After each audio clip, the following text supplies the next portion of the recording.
नमस्कार, hello and welcome to my YouTube channel Anokhi Saheli. कैसे हैं आप लोग? आई विश कि आप सभी लोग अपने घर में खुश होंगे, स्वस्थ होंगे और मस्त होंगे। आज मैं जिस टॉपिक पे बात करने वाली हूँ वो है टॉर्टोइज यानी कि कछुआ। चाइनीज वास्तुशास्त्र यानी फेंग शुई के अनुसार कछुआ एक बहुत ही महत्वपूर्ण रोल करता है। क्या हिंदू महाशास्त्र के अनुसार या हिंदू वास्तुशास्त्र के अनुसार भी कछुआ इतना ही महत्वपूर्ण है? तो जानते हैं आज इसके बारे में। आइए आज मैं आपको इसके बारे में विस्तार से बताती हूँ। कछुए का वास्तुशास्त्र के अनुसार क्या महत्व है, हमें इसे किस डायरेक्शन में या किस दिशा में रखना चाहिए, इससे होने वाले क्या क्या लाभ हैं और कौन सा कछुआ हमें किस दिशा में रखना चाहिए, आज मैं आपको इसके बारे में विस्तार से बताती हूँ। तो चलिए वीडियो की शुरुआत करते हैं, मगर उससे पहले प्लीज मेरे चैनल को सब्सक्राइब कीजिए। अगर आप नए हैं तो प्लीज बेल आइकन को भी प्रेस कीजिए ताकि आपको सारे नोटिफिकेशंस मिल जाएं। मेरे वीडियोस को लाइक कीजिए और अपने फ्रेंड्स एंड फैमिली के साथ शेयर कीजिए ताकि ये इंफॉर्मेशन उनके साथ भी शेयर हो सके। तो चलिए आज मैं आपको कछुआ यानी कि टॉर्टोइज के बारे में बताती हूँ। अगर सबसे पहले मैं आपको बताऊं तो टॉर्टोइज एक बहुत ही दीर्घ आयु जीव है। ये कई सालों तक, कई वर्षों तक अपने आप को जीवित रखता है। ये बहुत ही धीमी गति का और बहुत ही शांत जीव होता है। तो इस जीव की धीमी गति और शांत स्वभाव को हम स्टेबिलिटी से प्रमोट करते हैं। यहाँ पे कछुआ स्टेबिलिटी को प्रमोट करता है। हिंदू महाशास्त्र के अनुसार समुद्र मंथन के दौरान सभी देवी देवता बहुत चिंतित हो गए थे। समुद्र मंथन पूर्ण नहीं हो पा रहा था। तब श्री विष्णु ने कच्छप अवतार लेकर अपनी पीठ पर मंदराचल पर्वत को उठाया था और वासुकी नाग की मदद से क्षीर सागर से समुद्र मंथन पूर्ण हुआ था, जिसमें से 16 रत्न निकले थे। तो इस तरीके से कछुए को विष्णु जी का ही रूप माना जाता है। तो इसीलिए हिंदू महाशास्त्र और हिंदू वास्तुशास्त्र के अनुसार भी कछुआ एक बहुत ही महत्वपूर्ण जीव है और उसका अपने घर में होना बहुत ही लाभदायक होता है। असली कछुआ मिलना मुश्किल है और असली कछुए को पालना मुश्किल है, लेकिन उसी के रूप अपने घर में लाकर, जो कि अलग अलग धातु में होते हैं, अपने घर में उस कछुए को रखकर हमें हर तरीके का लाभ हो सकता है।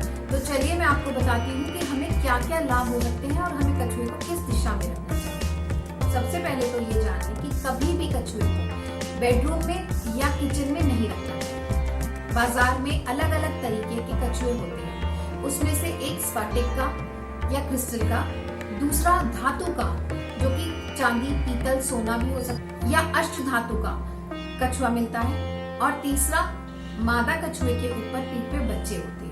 ये 3 तरीके के कछुए आपको बाजार में मिल जाएंगे। सबसे पहले मैं आपको बताऊं कि कछुए की दिशा क्या होनी चाहिए। कछुए की दिशा आपके घर में नॉर्थ या नॉर्थ ईस्ट होनी चाहिए। मतलब कछुए का मुंह आपके घर की अंदर की तरफ होना चाहिए और उसकी टेल आपके घर की नॉर्थ या नॉर्थ ईस्ट दिशा में होना चाहिए। अलग अलग दिशाओं में रखने से कछुए का अलग अलग तरीके का लाभ है।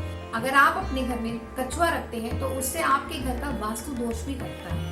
कछुए को घर में रखने से धन संपत्ति के साथ साथ हेल्थ बेनिफिट्स भी होते हैं। इससे निरोगी काया भी होती है और दीर्घ आयु भी होती है। सबसे पहले कछुए को घर में लाने के बाद आप उसे विष्णु रूप में लाएं और विष्णु जी अगर घर में आएंगे तो उनकी भार्या यानी उनकी पत्नी लक्ष्मी जी तो अपने आप ही आएंगे। तो इसलिए आप घर में जब कछुआ लाएं तो उन्हें विष्णु रूप मान के लाएं। उसके बाद पंचामृत से स्नान कराकर उन पर साफ जल डालें और उसके बाद उनके आगे धूप दीप आरती करें और उन्हें स्थापित करने के लिए एक प्लेट में थोड़ा सा पानी लेकर उसके ऊपर ही कछुए को स्थापित करें, क्योंकि कछुआ हमेशा पानी में ही रहना चाहता है। कछुआ लाने के लिए भी कुछ दिन होते हैं जो ज्यादा शुभ होते हैं, जैसे कि गुरुवार, बुधवार और शुक्रवार। इन 3 दिनों में आप किसी भी दिन कछुआ ला सकते हैं। अगर आप उसका पूजन आदि करके उसे रखना चाहते हैं तो शुक्रवार को संध्या आरती के बाद आप उसका पूजन आदि करके उन्हें स्थापित करें। आप जहां भी कछुआ स्थापित करते हैं वहां से उसे बार बार हटाना नहीं चाहिए। अगर उसको आप अस्थायी करते हैं तो लक्ष्मी जी भी अस्थायी हो जाती है। तो इसलिए जहां भी आप उसे स्थायी करें वहां एक ही जगह पे उसका तो इसलिए आप उसे एक ही जगह पर स्थायी करें और उसे बार बार हिलाएं डुलाएं। कछुए का पानी आपको बुधवार और शुक्रवार को बदलते रहना चाहिए। आपको इसके पानी को स्वच्छ रखना चाहिए ताकि कछुआ भी साफ सुथरे पानी में ही रहे। अलग अलग तरीके के कछुओं के अलग अलग तरीके के बेनिफिट्स हैं। जैसे अगर आप स्फटिक का कछुआ लाते हैं तो वो आपको फाइनेंशियल ग्रोथ देता है।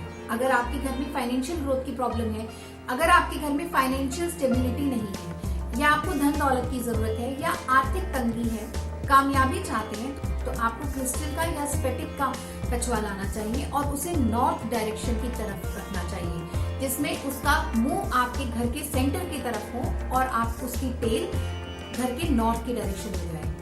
उसके बाद एक दूसरा आता है जो कि ब्रास का होता है या अष्ट धातु का होता है। अगर अष्ट धातु का आप लाते हैं तो वो आपको नॉर्थ ईस्ट डायरेक्शन में रखना चाहिए, जिसका मुंह आपके घर के सेंटर की तरफ हो और उसकी टेल नॉर्थ ईस्ट डायरेक्शन की तरफ होनी चाहिए। अष्ट धातु का या धातु का कछुआ आपको हेल्थ इश्यूज में हेल्प करता है। ब्रास का कछुआ लाने के बाद आपके हेल्थ में इंप्रूवमेंट होगी और उसके साथ साथ आपको अपनी मेडिसिन भी उस कछुए के आसपास रखनी चाहिए, जिससे आपको जल्दी लाभ मिलेगा। अगर आपको संतान सुख चाहिए तो आपको मादा कछुआ लाना चाहिए जिसके ऊपर बच्चे हों और उसको आपको नॉर्थ डायरेक्शन में प्लेस करना चाहिए, जिसका मुंह आपके घर के सेंटर की तरफ हो और उसकी टेल नॉर्थ डायरेक्शन पे। और अगर आपको अपने रिलेशनशिप्स में स्टेबिलिटी चाहिए, घर में कोई मन मुटाव है और रिलेशनशिप में स्टेबिलिटी चाहिए, तो 2 या 2 से अधिक कछुए आप इकट्ठे रख सकते हैं, मगर उन्हें पानी में ही रखना है और उसकी डायरेक्शन भी नॉर्थ की तरफ ही होनी चाहिए। तो ये थी कुछ जानकारी कछुए से रिलेटेड जो कि आपको अपने घर में जरूर रखना चाहिए।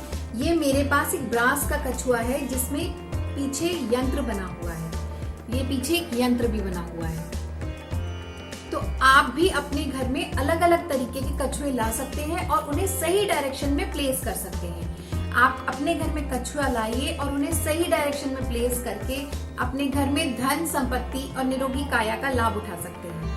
तो मैं मिलती हूँ आपसे नेक्स्ट वीडियो में एक नए टॉपिक के साथ। तब तक के लिए अपना और अपनों का ध्यान रखिए। नमस्कार।